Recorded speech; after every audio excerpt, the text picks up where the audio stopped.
What's up, Previews World? It's Wednesday. It's New Comic Book Day, which means it's time for Previews World Weekly.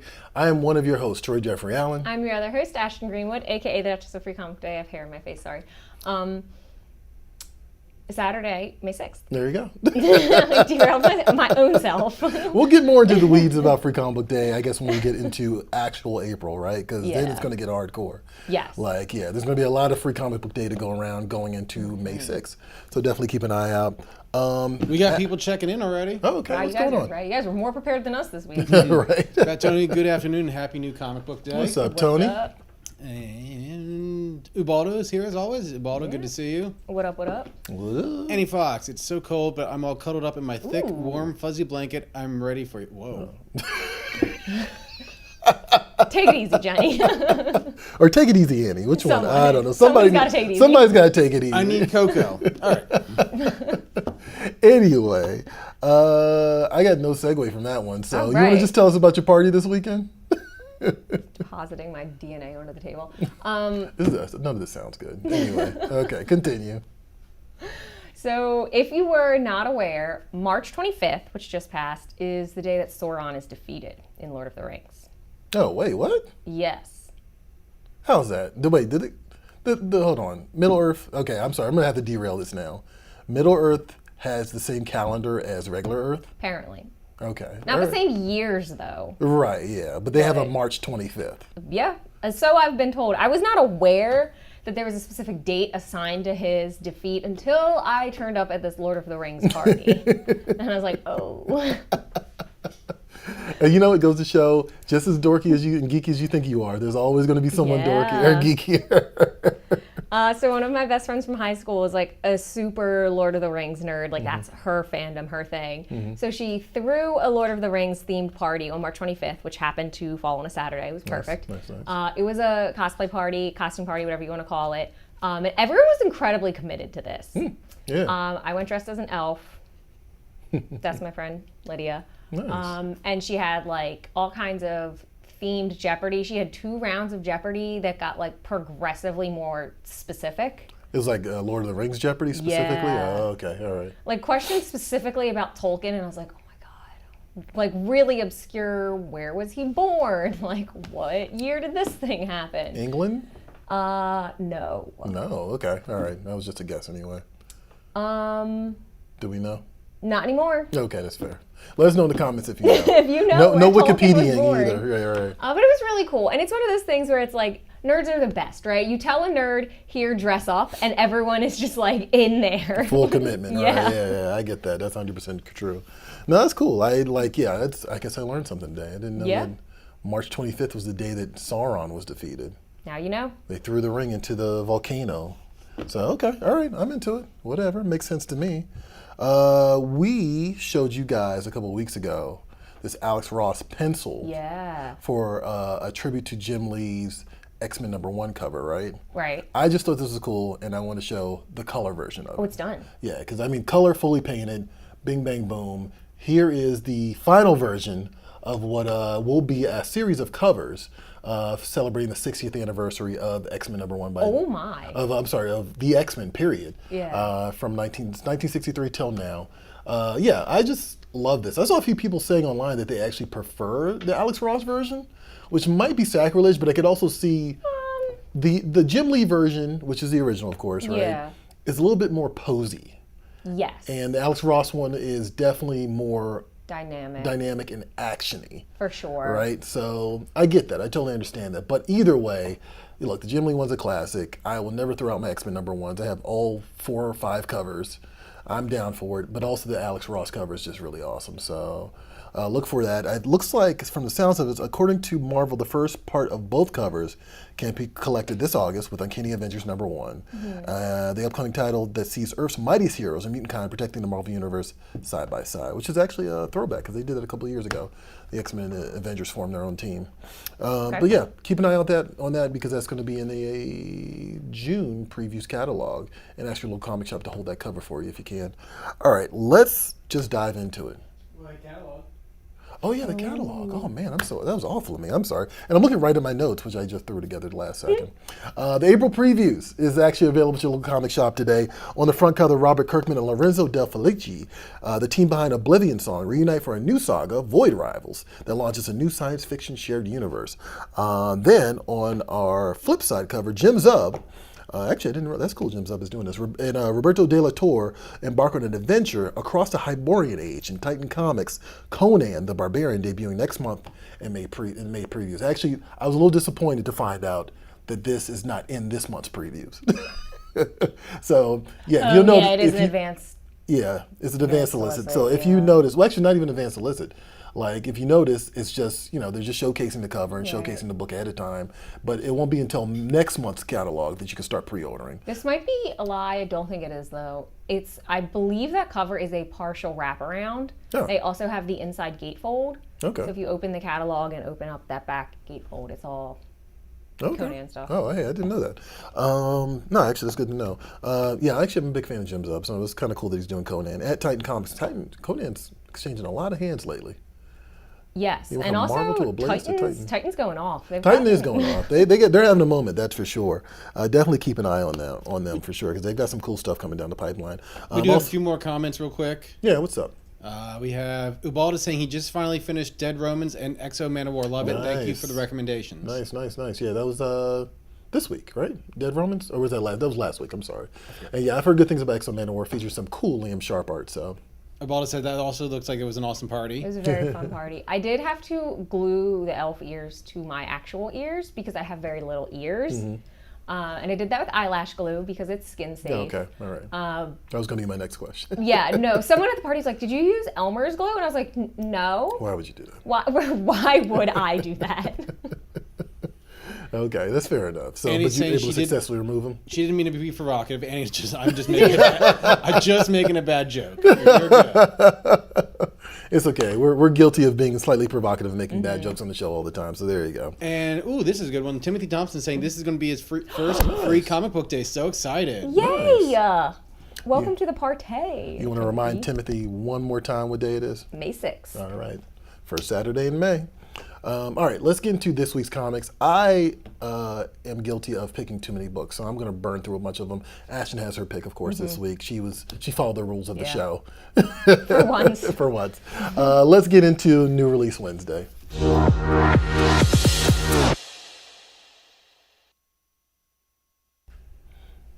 right, I've got to slow down. I just had some coffee and I feel like I'm going.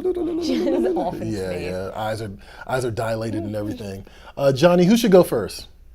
I've forgotten. Okay, sweet. It was just short-lived. We just started this last week. Now it's done. Let's go with Ashton. Okay, Ashton will go first this week. All right. So my pick this week is, in fact, not actually a comic book. Didn't realize that when I picked it, but I'm not mad about it. I love a good prose book. This is Hide or Seek, the Superpower Protection Program. Dan DiDio is the writer on this. Okay. Yeah. So this is a chunker. It's a little over 350 pages. And I love this. It caught my attention because it's like, okay, do you remember the movie Sky High? Where they're like, Yeah. So it's very much Sky High-esque, but also a little bit of the boys in that, like, superheroes are celebrities in this society. Okay. All right.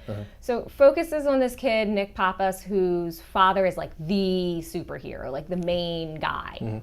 Like your Superman, if you will. Except he gets murdered on national television. Okay. And like everybody sees it happen, which seems not good. No. So Nick has to go into a protection program because the villains are now after him. They put him into this protection program. I like that cover.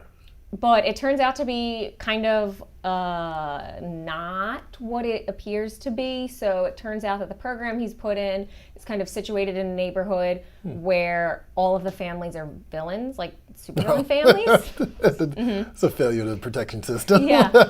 And then also, crazy enough, it's not actually a protection program, it's a prison.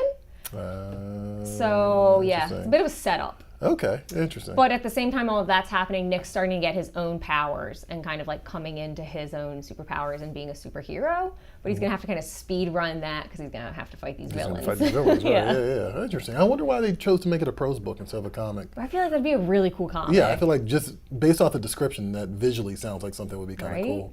But that's actually cool. I didn't know that Dan Didio even did that. So that's actually neither. pretty awesome. All right. Sounds good. And that's not even from Frank Miller Presents, because I know he's running Frank Miller Presents. That's Permuted Press. All right, cool. All right. And be sure to check that out as your local comic shop this week. I mean, hey, reminder, your local comic shop has just about everything at this point. That's true. Like, it's not just for comics, toys, and much, much more are available as well. All right, like I said, I got a little greedy this week, but I really couldn't narrow down my choices. And so I'm just going to do... 5? 4? I've got 4. Okay. I've got 4 choices here. So, number 1, it's clobbering time. I saw this on the news. I saw this cover. It's like, oh my God. I love this just because it's a very dirt simple premise. I got this thing about the thing. I don't always read Fantastic Four books, Okay. but I always love a good thing story. Okay. So when he gets a solo, I'm kind of like, let me check this out. Just so happens that's exactly what's going on this week. It's basically a team-up book. So every issue he's going to be teaming up with a different person. This week he's teaming up with the Hulk, Makes which is perfect sense. actually a beautiful recipe for chaos every single Absolutely. time, because like any Marvel character, they are friends until they're not. The other cool part of this is it's artist Steve Skroce, who is kind of like, I want to say almost a Marvel alumni at this point. He's like, like an early 2000s, late 90s guy. I just keep digging him out. Yeah, and like, oh yeah, I guess so. And turns out, hey, this is his chance to shine as artist and I believe writer as well. So shout out to Clobbering Time. Also this week, I'm not going to focus too much on this, on each item, but I'm going to tell you about Ambassadors, which is a book by Mark Miller, who I'm always a fan of, but Frank freaking Quietly, who I'm also a huge fan of. This is part of the. I saw this. This looks awesome. This is part of a big event that I think is going to be Miller World's going to be kicking off. Okay. And so I think he was kind of teasing like this idea of like crossover books between all the Miller World books.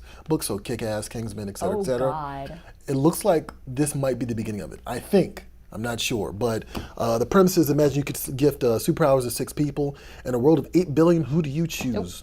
Join 6 of the greatest artists in the industry for an enormous story about ordinary people from around the world explaining why it should be them. So it's almost kind of like American Idol for superheroes. I absolutely would not want to be the selector of that. Nope. Yeah, I can see that probably going really bad. It's going to backfire immediately. Right. So Quietly's doing the first book.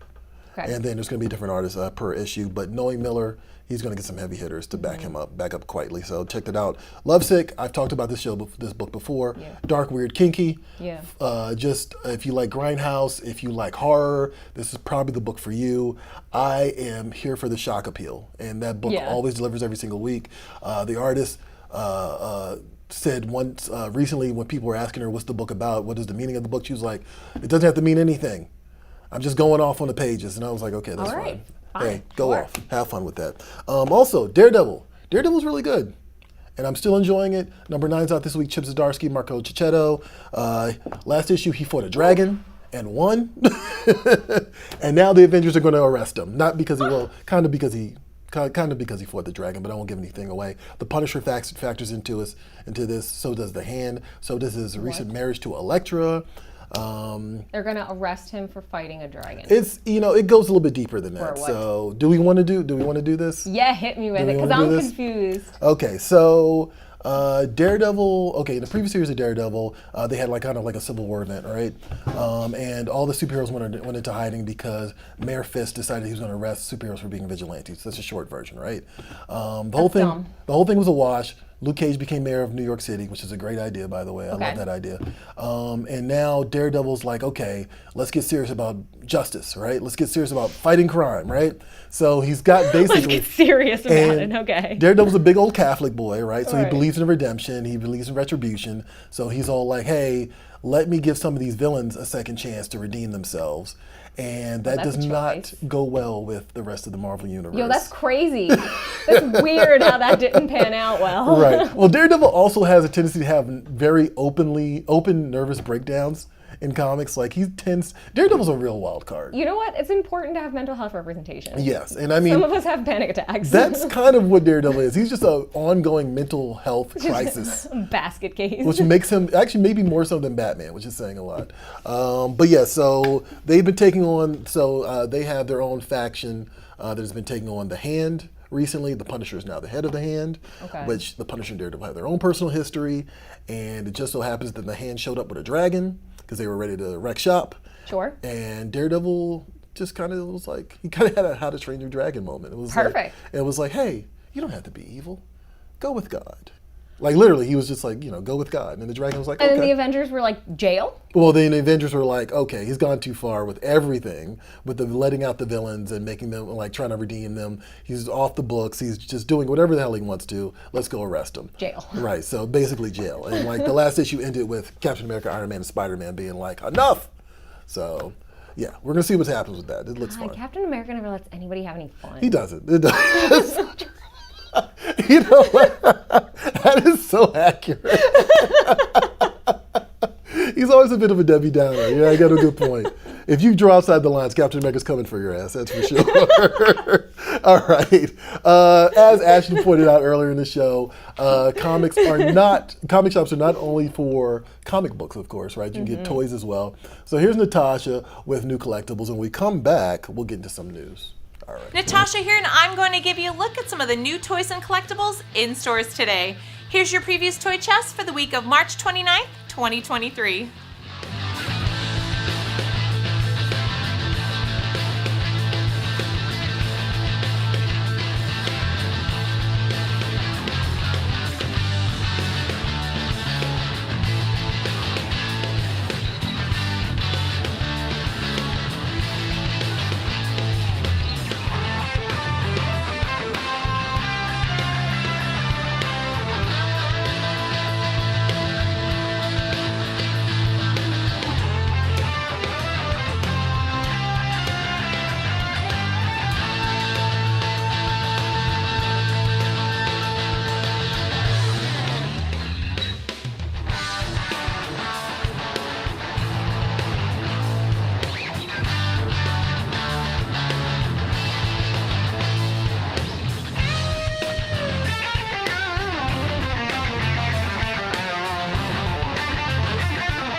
Didn't get enough?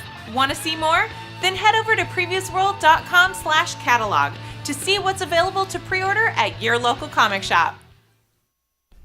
And of course, as Natasha probably pointed out, I couldn't hear her, but I'm sure she said it. You can go to PREVIEWSworld.com/new releases to see a full list of items available. Also, catch Natasha not every Friday, every other Friday for Some Fridays. DST Unboxed, right? Where she basically unboxes Diamond Select Toys items, like everything from action figures to PVC statues and more. It's always a good time. And also, she just seems to love it so much. She's hyped. She's so excited about toys. It's the best thing ever. All right, let's get into some news. Okay. All right, let's just jump into it.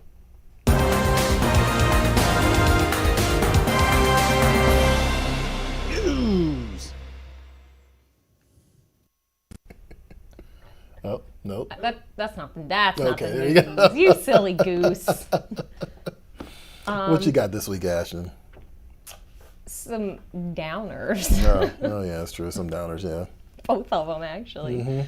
So the first one is Joe Giella passed away over the weekend. So he was kind of the last great Silver Age comic book artist with us. Best known for Batman, Flash, and Green Lantern. He passed away at 94, though, which good for him. Yeah, that's A long and illustrious life. absolutely. So he's probably most famous for being the inker on Carmine Infantino's and Jill Kane's runs on Flash and Green Lantern. He also did some work on Batman in the 1960s. Excuse me, sorry. He started his career at Hillman Periodicals in 1946, did some time at Marvel, and then moved over to DC at the end of the 40s and stayed there for the rest of his career. Oh wow, okay. No, shout out to Joe. Like Yeah. that's pretty interesting. Like I think it's interesting that I guess now we're framing it as one of the last of the Silver Age artists. Yeah. And I'm thinking about it, and I'm like, yikes. Kirby's gone, Yeah. Ditko's gone. I mean, Jim Steranko's still here. Yeah, that's kind of wild. You'd have to be old enough to work in the 40s. Yeah. That's kind of wild. Yeah, I didn't think about that. That's kind of a bummer. Sorry to hear that. What do we always say though? They live on in their work. They live on in their work. Like, keep publishing those reprints, DC, so these people can be admired and remembered by fans in the future. What else is going on in the news? All right, this happens every couple months, so. And it'll also sort itself out in 2 months from now if it follows its usual kind of trajectory. Yeah. Mm-hmm. So there was a break-in at the Hall of Heroes Superhero Museum. Right, yeah. Which is in Elkhart, Indiana, and it's a museum that has all kinds of different collectibles, comic books, first appearances, things of that nature. So it was broken in by some number of thieves. That seems to be the first issue. It's unclear how many people were involved in this theft, but they did make off with a number of items, including Captain America #1, Hulk #1, and She-Hulk #1. Oh, yikes. So I'm sure the value on what has been stolen is pretty high. Also, if they were good enough to be in a museum, they're probably actually really good versions of those books right. too. That's kind of nuts. They're probably graded. Yeah. And they also had a handful of things that were signed by the creators that also were taken. So obviously all the high value things. So the Hall of Heroes Superhero Museum started a GoFundMe though to kind of try to recoup some of their losses here. Okay. They just did some renovations. A lot of their renovations were damaged in the break-in. Yeah.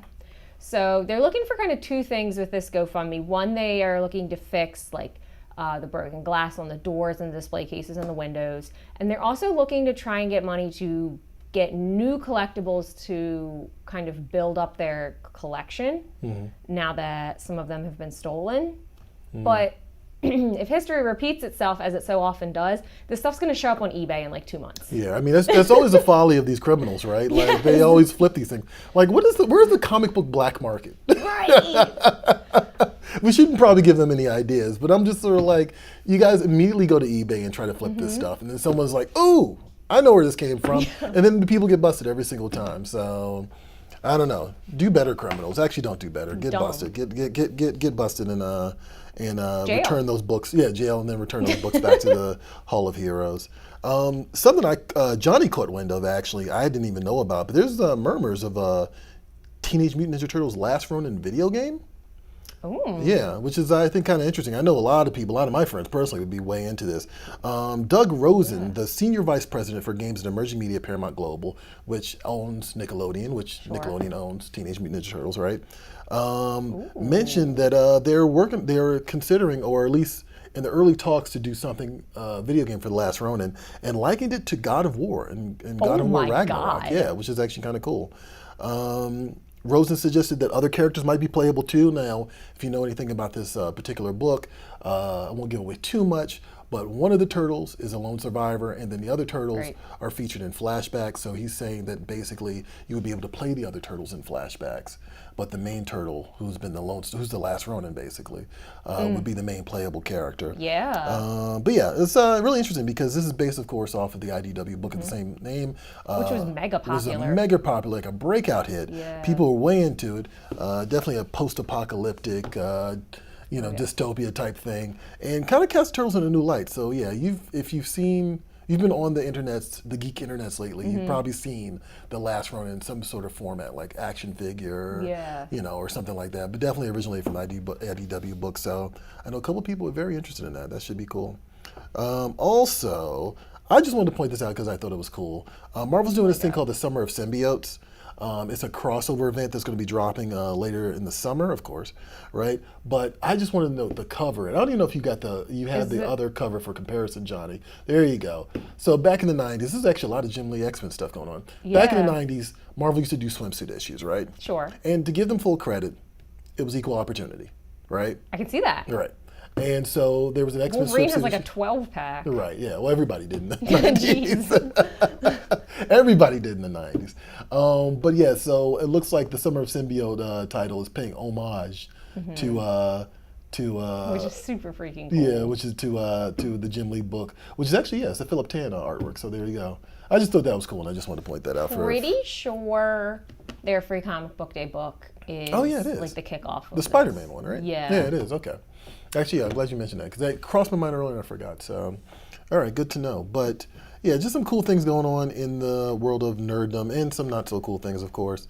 Real quick, we do have a couple more comments I want to get to Comments. before we get too far behind. Yeah, Ubaldo is saying never too many comics, right? No, Agree. sure. No such thing. Right? Fat Tony saying he's looking forward to reading The Ambassadors this week. Cool. Yeah, I'm looking forward to that as well. Andy Fox agreeing, saying The Ambassadors looks intriguing. Intriguing. Let's Wow, see you're here. making good recs this week. I mean, I did like 4 of them, so. Bound to stick. What of that to stick? Timothy Thompson saying Deadly Duo is at my top at the moment with an awesome story and tremendous artwork. Okay, cool. And Ubaldo I is don't think we've saying, heard of that. unfortunately, about Hall of Heroes, great loss for comics. Yeah, that yeah, sucks. I mean, especially Yeah. for a place that's like basically trying to preserve these things and make them Right. like, visually available to people to kind of know the history of the industry. But like I said, I think we'll see it turn around in the next couple of months. I mean, I'm pretty sure every other time that we've talked about shops that have experienced break-ins, like 2 months later, there's a Right. story about it being found. I'm trying to hawk it on eBay. Or there was one I remember where they had stolen stuff from one shop and tried to Sell it another shop. sell it to another Yeah, shop. that's true. You're absolutely right about that. I don't know if you've ever seen Goodfellas. I know a lot of people seen Goodfellas, Yeah. right? Like it's like that thing where like, okay, you rob the fur truck, the truck of furs, and then you show up at the club like 2 weeks later with the fur on.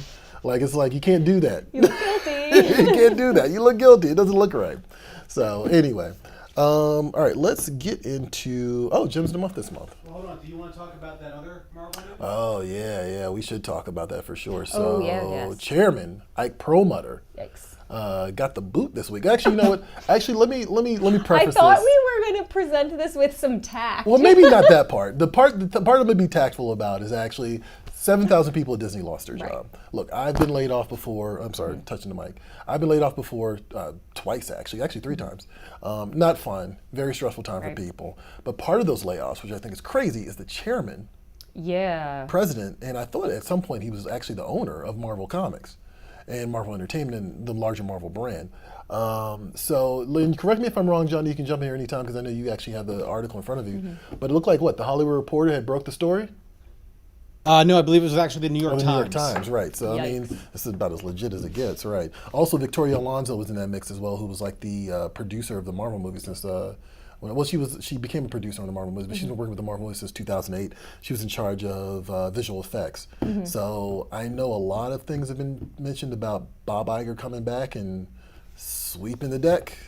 I have heard that. Yes, so Him transitioning out was not as successful as they had hoped. No, right. So I feel like this might be a part of this. I will say this: Ike Perlmutter, not the most well loved. Oh. I will point that out, and like you can look into it go online, look him up.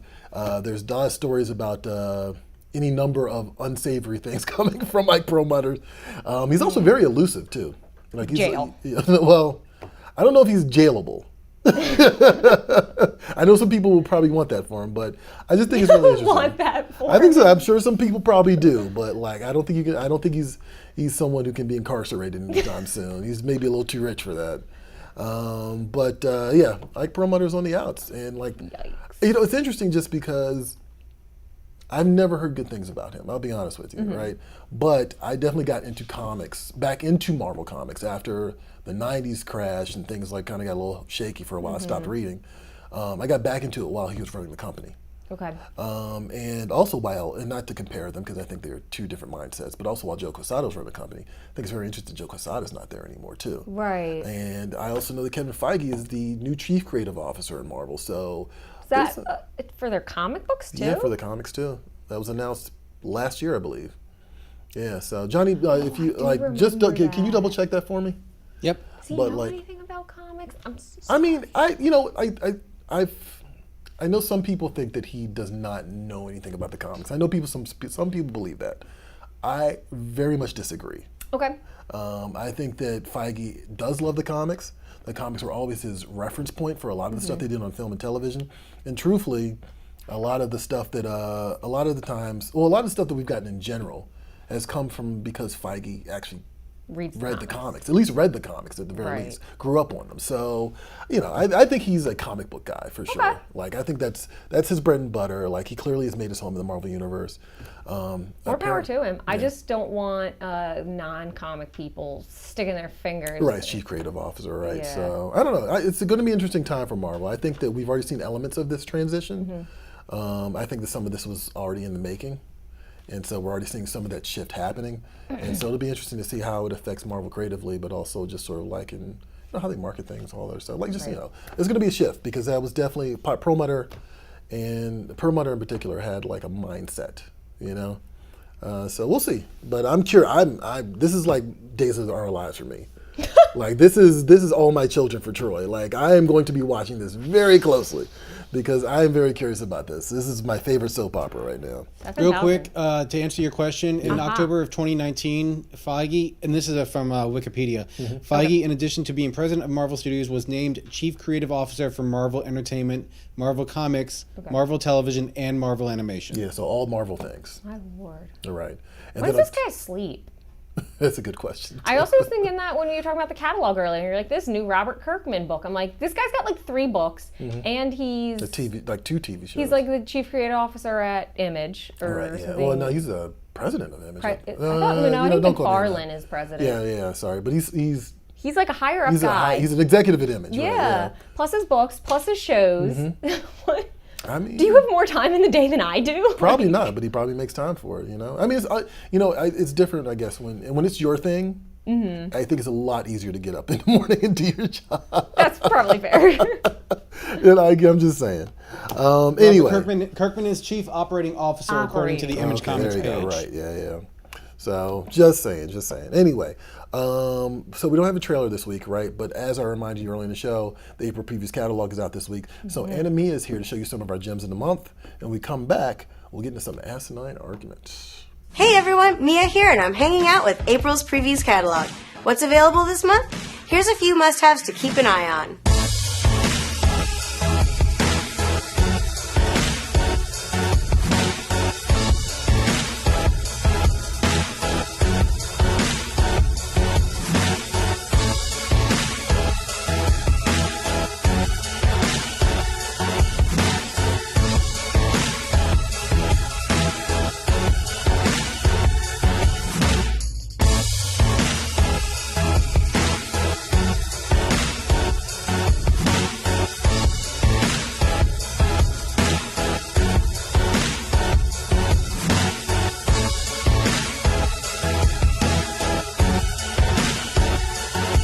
And there are over 500 pages of eye candy inside the Previews catalog. So run to your local comic shop and pick up Previews. Or go to PREVIEWSworld.com/catalog to discover what's available to pre-order now. And those are items in the Previews catalog for April, which is in comic shops today. Of course, you can also go to PREVIEWsworld.com/catalog. And you can also get a digital version through PREVIEWsworld.com/digital. So plenty of options for you depending on how you look. I know some people prefer to read the catalog physically, and I definitely am one of those people. Some people don't have access to the catalog based off of where they live. So digital is the best you can do in terms of, I guess, flipping the page, having that flipping the pages experience, right? Yeah. Which we also offer. And of course, you can also just go through the entire catalog on the website, which, that's part of most of my day at these points. So It's yeah. a big one. It's a big one. It's a big one every single month. But these are all items April, May, June, arriving in June.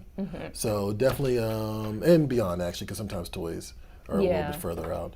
But yeah, keep an eye out for any one of those options and pick up the catalog this month because you don't want to miss out. We were supposed to do something, weren't we? Besides that, I thought we were going to talk about something else, but maybe not. I could be just wrong. Never mind. Forget it. No. I mean, we did the Marvel thing. We did the Marvel thing. Oh, I was just going to mention the Creed comic because I thought that was really cool. Oh, okay.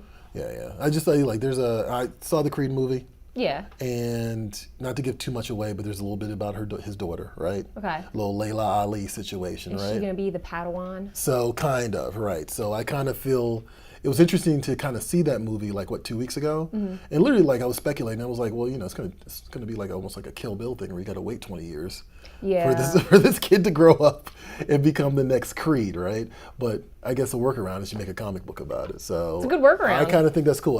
I mean, someone who's been very invested in these Creed movies, I'm all for a companion comic. I think that's very cool. Yeah, and it kind of lends itself to it. Oh yeah, for sure, for sure.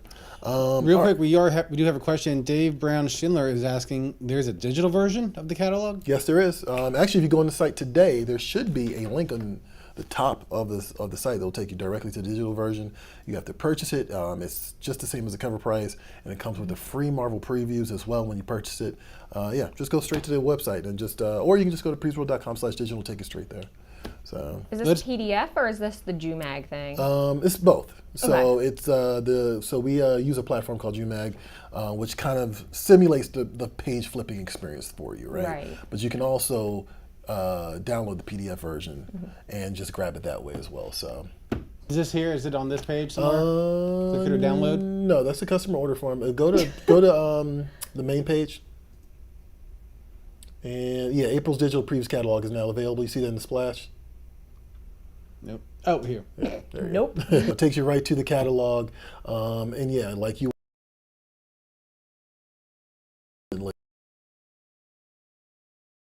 plus pages of previews and a Marvel previews on top of that. So you're gonna be busy. You're gonna have a lot of time Lot to of look at reading some material. A lot of reading material, a lot of pretty pictures to look at. So But a lot easier to carry around than the yeah, actual a lot easier to catalog. carry around, exactly. All right. You didn't ask me who was on my shirt. Do you know who's on my shirt? No, but I also didn't look that close. Okay, boo. Johnny, do you know who's on my shirt? Nope, still don't know. Wrestler of some sort. Yes, it's Macho Man Randy Savage. Okay, For what reason? I've been on a Macho Man kick for some reason lately. Like I just recently discovered not recently discovered, but I just rediscovered that I love Macho Man Randy Savage more than Hulk Hogan, more than Ultimate Warrior, Okay. more than a lot of people, but outside of maybe Stone Cold and The Rock. and, Love Stone Cold. and a handful of Japanese wrestlers. Absolutely. But like I feel like in terms of American wrestlers, he's one of the greats. And so I was definitely up late one night and I was like, I'm gonna buy t-shirts. Yeah. So I got an Austin 316 Okay. because it's a throwback, Yes. right? And I got this and I got one more other Macho Man shirt. And I was like, I'm definitely wearing this one in the show. So shout out to me for wearing pink. and a Shout Macho out to Man. myself. Shout out to myself for wearing pink and wearing a Macho Man shirt on top of that. We do all have right. one more question. This is kind of a technical thing, so I'm hoping that one of you could be able to answer this. Okay. Dave Glaze is saying he actually can't seem to redeem the digital version included in this week's copy. Do you guys know much about that Interesting. process? I mean, that would be my Troy. situation. Yeah, Dave. You know what? I'm trying to think of a good way to contact us about that. What's the isn't there? What's the There Previews is. World inbox? It's editor@previewsworld.com. That's what I was trying to think of. I Yeah. couldn't remember the address. Yeah, send it our way, and like maybe we can help you out with that. But typically, a lot of times, depending on what the issue is, some people will contact us and say, "Oh, I'm getting the first 10 pages, but nothing else," right? Ooh. And sometimes it's because you're not logged into JUMAG. That's the issue. Because you do have to start an account with them in order to do that. Lame. But outside of that, you're not supposed to say that, Ashton. But outside of that, it could be any number of things. So yeah, like hit me up at editor@previewsworld.com, and we'll see if we can help you out with that, if nothing else. Ubaldo has a very well-timed, Oh yeah, the Tower of Power, too sweet to be sour. Can I get some of that? Oh yeah. All right, let's do asinine arguments. I'm ready. All right, Ashton's here, and she's going to give us something to dive into. I don't even know what this is. This is going to be fun. She's going to give us Great. something juicy to dive into. Let's find out.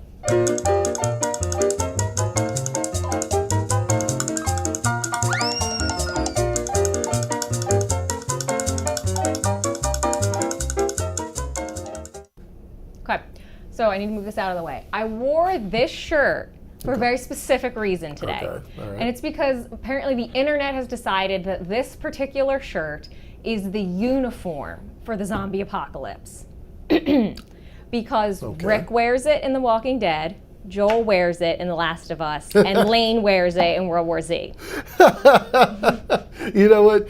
Yeah, okay. All right, I'm into this. So my question this week is, who wore it best? Oh, okay. All right, okay. All right, let's And Johnny, do if it. you do scroll down to the comments, I threw up the picture that eagle-eyed fans have grabbed of it. That's, Oh my gosh, you're wow.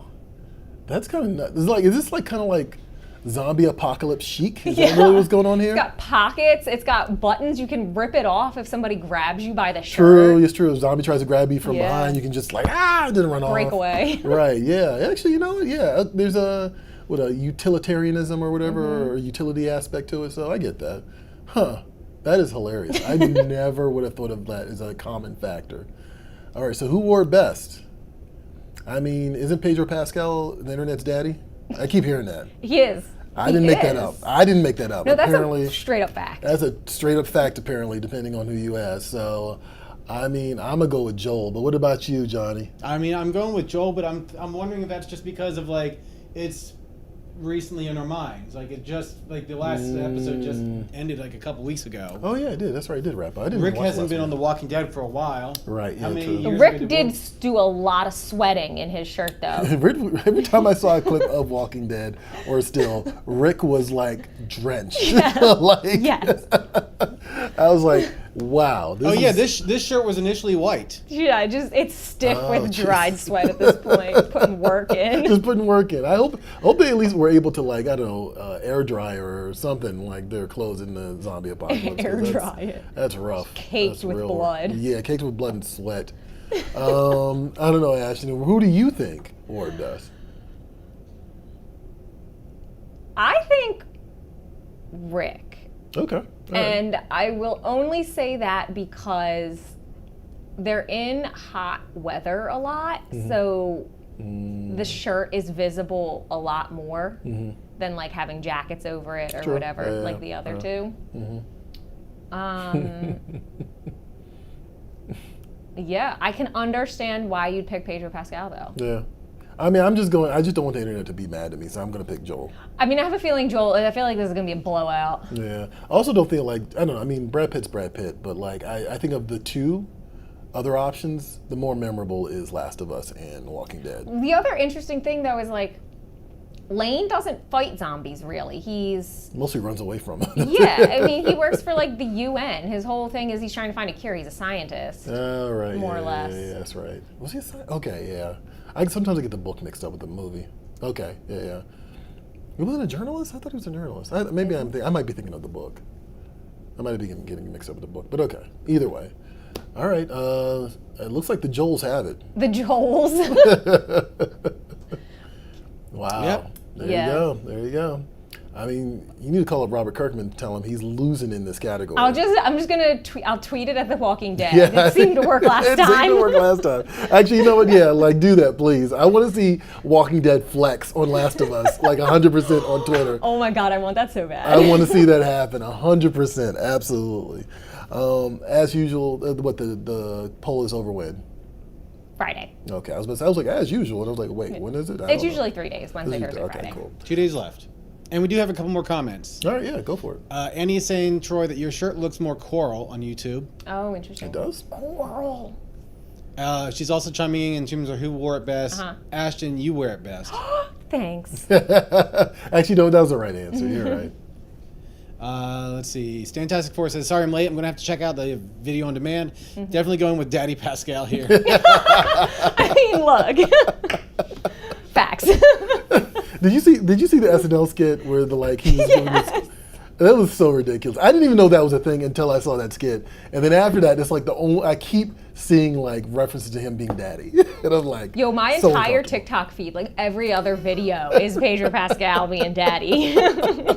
I mean, okay, I'm not even going to ask about that. That's fine. But apparently you're not alone. So I'm not. Apparently the entire internet has decided this, which is hilarious. Stantastic Four is also saying he has eternal beef with Rick for how The Walking Dead played out. Ooh. You're talking about the last episode? Yeah, I have questions. I got a follow-up question. What are we beefing? Yeah, what are we beefing He's with? Let us coming know. back.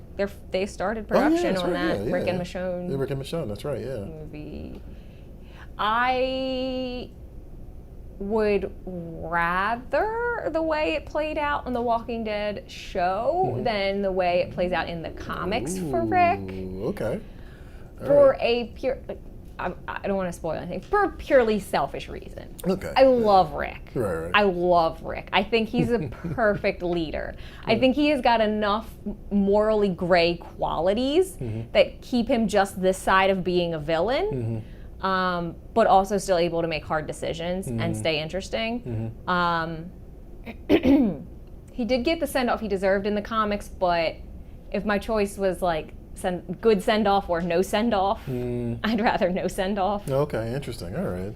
So actually, okay, let me ask, because you're more invested in The Walking Dead than I am. So let me ask you this: like, are there straight up Negan sympathizers? Like, you know what I mean? Like, people are just like, Rick is trash. I prefer Negan's like perspective altogether. I mean, sure. You know, it's like how when people get into like the dark side versus like, you know, it's like, the dark side has points. Okay, so to some extent, I am that. I wouldn't argue that Rick is trash, but I could argue Negan's side of the story all day long. Negan and Rick are mirrors of each other. That's part of what makes him so infuriating. Like, Rick has committed so much murder for the sake of his people. No, it's unbelievable, but you don't ever think of it as murder because he's the good guy. He's our hero. We're rooting for him. And we're rooting for our group. So when he murders people in other people's groups, we see that as a good thing. Right. But when the people in his group get murdered, we see that as a bad thing because those are our guys. Okay. But Negan's doing the same thing to protect his people that Rick did to protect his people. Okay. Needs of the many versus needs of the few type of thing, maybe? Needs of the many versus needs of the few type of thing. Okay, interesting. All right. Okay, I was just curious. I was like, the thing that made me think about that was that I see a lot more Negan cosplay than I would see Rick cosplay. Oh, Negan's such a great character too, though, and he's super charismatic is another problem because it's really interesting when villains that you're like, you end up sympathizing with the villain because their personality is more appealing than the hero's personality. And that's not to say Rick has like a jank personality. It's just he's not as charismatic. He's like the gruff, Right. It's the seen some things guy. Is he like the Captain America of the Walking Dead universe? Like, just never lets anybody have any fun. I don't know. Rick bit somebody's jugular out. That seems pretty fun. Okay, all right, to each their own. That's fine. Not really what I want to do, but okay, I get it. Remind me to be on Ashton's side during the zombie apocalypse, because I'm starting to see how you've already prepared yourself mentally for what's going to come next. All right. Annie Fox is chiming in saying that they, let me just... Hi, Johnny. Hi. They removed the heart of the show when they lost Rick. I do agree with that. Interesting. And that's part of where I would maybe sympathize with the comics is like, when Rick dies in the comics, they end it, and that's it. Right, yeah. Versus like... How long did he go without him after he died? Like one issue. I mean, I'm sorry, the TV show. Oh, many seasons. Oh, really? Like another 2 or 3 seasons. Oh, okay. All right. Interesting. I guess I just misremember all of this, but okay. That's pretty nuts. Interesting. All right. It also creates kind of a vacuum, like a leadership vacuum for that people. Because you want Daryl to step up. Michonne kind of also could fill that role. Right, yeah. It's not as structured. I don't know. I also have not seen the last season, the final season, so I could be, I probably am missing info. Okay, interesting. All right. Fair enough. Let's get into Comic Shop Shoutout. That's right. Who is this week's Comic Shop Shoutout? This week's Comic Shop Shoutout goes to Cashman Comics in Bay City, Michigan. Comes from Timothy Thompson, who is watching with us today, apparently. I believe so. So he says he loves this amazing store, super organized, and awesome service, which we love to hear. So we'll show you some pictures inside of Cashman Comics during the credits roll. You can check out their shop. If you want us to shout out your local comic book shop on the show, find us on social media, tag your shop. If they don't have a handle, just leave their name, and use the hashtag #SupportYourLCS. We'll find your local comic book shop, shout them out on the show, and give them some love. You know what I realized actually recently I kind of stopped doing that I'm going to start doing again? I used to highlight the Comic Shop Shoutouts, just do a screen grab of the show, and then tag them on social media to let them know that they were mentioned the show. I haven't done that in about a year. Yeah. I need to go back and do that. Because, like, you know, I want them to know that we're representing them in some way, shape, or form. Yeah. So I would definitely do that. Let's do it. Here is your reminder to like, follow, and subscribe. You can hang out with me at PREVIEWSworld, and you can hang out with Ashton at Free Comic Book Day. All right. Oh, you know what? We should probably mention, I don't see it on the outline, but we should definitely mention that the tournament that's about to come up. Oh, God, that's right. Do you still have the artwork for that, Johnny? I don't know if I ever got it, actually. Oh, okay. I thought, well, that would be on my fault. We sent it to Casey. I sent it to Casey and didn't send it to Johnny, sorry. But you want to maybe talk about it just a little bit? You guys know it's March Madness, and I kind of feel like maybe a lot of nerds don't care. That's fine. But we wanted to get in on the March Madness ourselves, so. The hype, the social media hype. So we're doing a March Madness style bracket for the rest of the tournament, and we're going to pit some of the best rival schools in nerddom against each other. So think Hogwarts, Xavier's, Starfleet Academy, Riverdale, a couple more. We have a good Good batch. We sat here and brainstormed. We brainstormed, but it was really like between like you, me, and Mike. I think our geek knowledge really only required us to talk about it for 15 minutes. Right. Before we had a great list. We came up with a massive list of schools, and then we spent like 15 minutes again, like narrowing it down. Right. It was absolutely perfect. Actually, Johnny only recently heard about this. I didn't realize that Johnny didn't know about this until yesterday. Oh, sweet. Yeah, nobody tells me anything. Sorry, Johnny. This is the first time he shows up on screen. It's just like Was it the first time you showed up on screen today? shows up on screen Aside specifically from to 5 pout. seconds ago.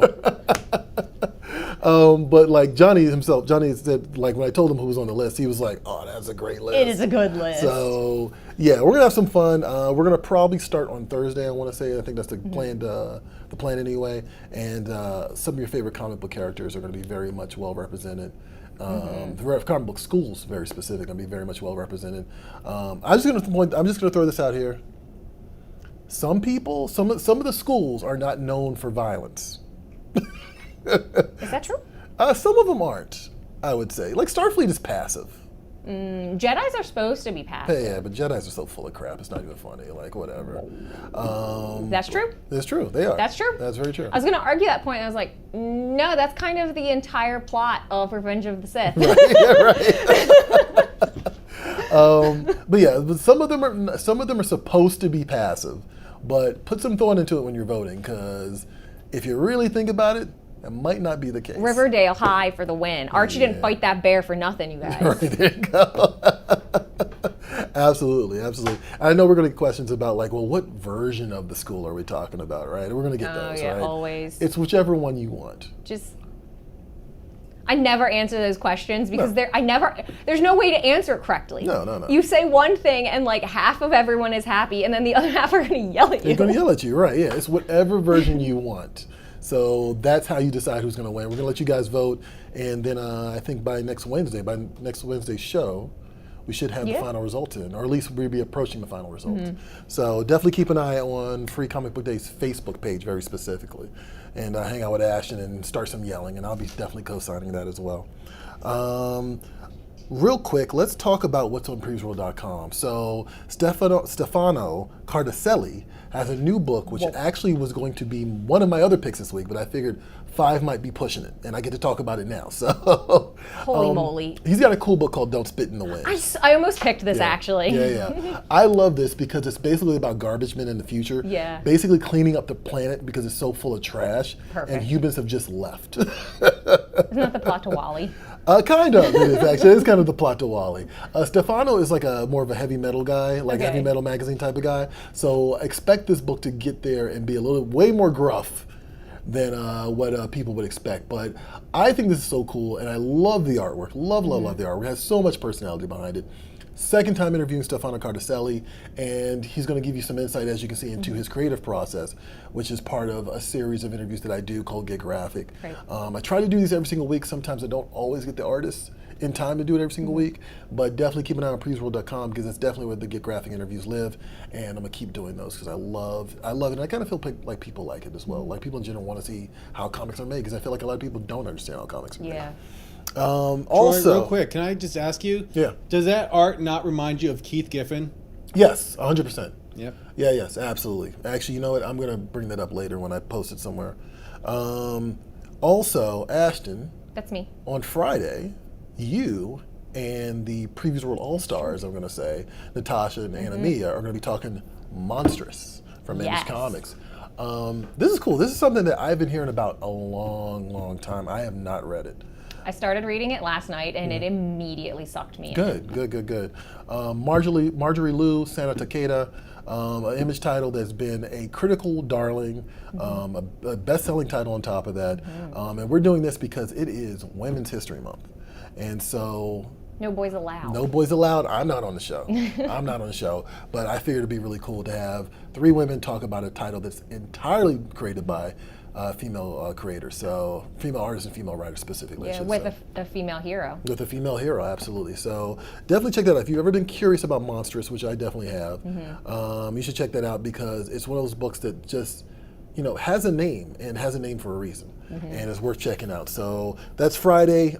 Keep an eye on Previews World and Free Comic Book Day for future information. It's going to be 5 p.m. Eastern. 5 p.m. Eastern. Thank you. Johnny caught me dancing around it because I could not remember. Thank you, Johnny. Before we go, we do have a couple more comments to close out the show. Okay. Fantastic Four saying, is it always the same shirt, or are they just easy to find in a post-apocalyptic world? That's a It's good like point. an infinite supply of chambray shirts. That might be. That might exactly be it. That works. Hey, what's up, Matt? Natasha's Rick hubby never is saying Rick never died. Just pure denial. I like it. That's true in the show. Team Ashton on fighting zombies. I would wreck a zombie. I think Ashton, by the end of, what? This is a recruiting effort. This show is. That's what it is. I'm building an army. We're all hiding behind Ashton when the zombie apocalypse happens because she's got it figured out, clearly. Fantastic Four saying, March Madness. Yes. Ubaldo saying, to the comic book shop, see you next month. All right. Oh, yeah, technically next week is next month. Next month. Oh, next you week got is me next there. month, Annie Fox saying, great interviews, Troy. Keep them coming. Thank you, Annie. Wow, And you also got a compliment. You got a comment. adding One on, comment. yay, women only. All right. Okay. Which is funny because that's how we got Annie to be a watcher last year. Oh, for Women's Oh, History yeah, the Month. panel. Women in History with Ruth Ann round Thompson table. And, That's right. That's right. everyone. Yeah. So we're Couldn't coming do up a on round our table this anniversary year. of having Annie as a viewer. Yeah, absolutely. That was a great round That was a great round I table. was really pleased with everybody's willingness to talk candidly. Yeah. Actually, we should do more of those. Actually, I didn't get a chance to really kind of round up people this year, but we'll get back to that. Did you promote that? We should dig that out and promote it. Actually, you know what? Yeah. Actually, yeah. It's only a year old, and all those talking points are still relevant. So, yeah. Actually, I will dig that out. That's a good point. All right. So that is it for Previous World Weekly. I'm one of your hosts, Troy Jeffrey Allen, I'm your other host, Ashton Greenwood. and we will catch all of you, every single one of you, at the spinner rack. Oh yeah.